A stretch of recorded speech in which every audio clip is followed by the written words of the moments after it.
teachers here at the middle school, and I'd like to share with you some info about the history of the independent novel unit that Mrs. Grady and I have worked on for a few years now.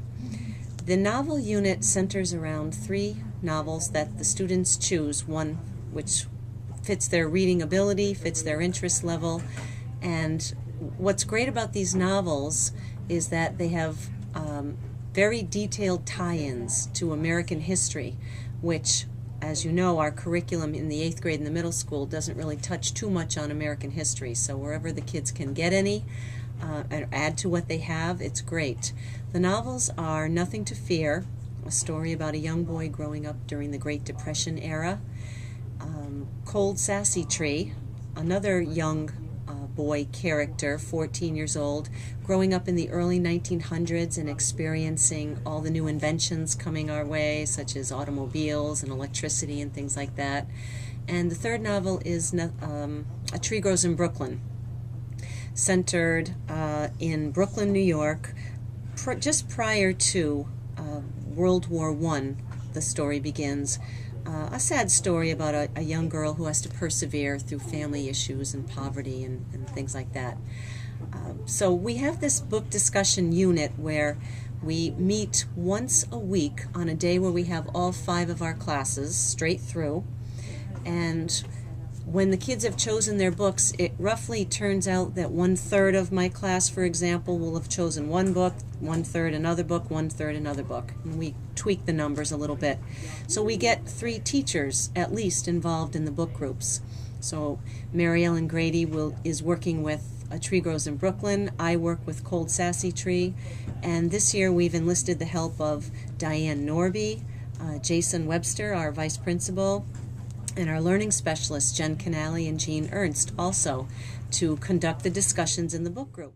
I love the book club atmosphere that is created by the 3 lead teachers in it. We talk about literature like you talk about literature for the rest of your life. It's casual, it's comfortable, it's more intimate than a usual classroom discussion on literature. I like how you can tell that Maggie does like him and wants him to hold her hand and act like a boyfriend or whatever. But he thinks they're still friends, and he doesn't think of her that way. And so whenever he makes fun of them because they're holding hands, she's always she always pretends to laugh and stuff because she wants him to hold her hand. There's 4 other students of mine who have finished the book, be it Cold Sassy or Tree Grows or Nothing to Fear, and they're reading the other one. That's my goal as a teacher, especially as an English teacher. I want kids to get excited about literature. This author is a master at being able to pair heartache with humor, and that's one of the reasons why students really enjoy this book. Mr. Webster is also joining us in discussion whenever he can, and this has been a really, truly wonderful experience to be joined by an assistant principal in bringing his perspective from the point of view of an administrator, and I am bringing my perspective from the point of view of a librarian. So together we are really enriching the discussion that the children are having. Does he pick up at all? Is he able to pick up on any of her cues? I feel like no, he doesn't. I feel like he got jealous because I don't know. At a point, she's talking about how the gentlemen were dancing. Yeah, and he got jealous because she's not. The characters are very, very authentic, and that's what the students really, really enjoy about the book. The character, the 12-year-old boy, Danny, finds himself in some really, really difficult situations, and middle schoolers do find themselves in very similar situations. Even though the book is set in the Great Depression in the heart of New York City, students all over the world in this community can relate to what Danny and his friends go through as they try to find their place in the world. The best part of it for me is that they get excited about it. I have emails from parents, reluctant readers who haven't had this experience with a book, have had it with one of these novels, and are actually, to me, the best thing is they're going on to read more. What can be better than that? what are the cues that Danny gets in that point that maybe That he needs to be more of a gentleman.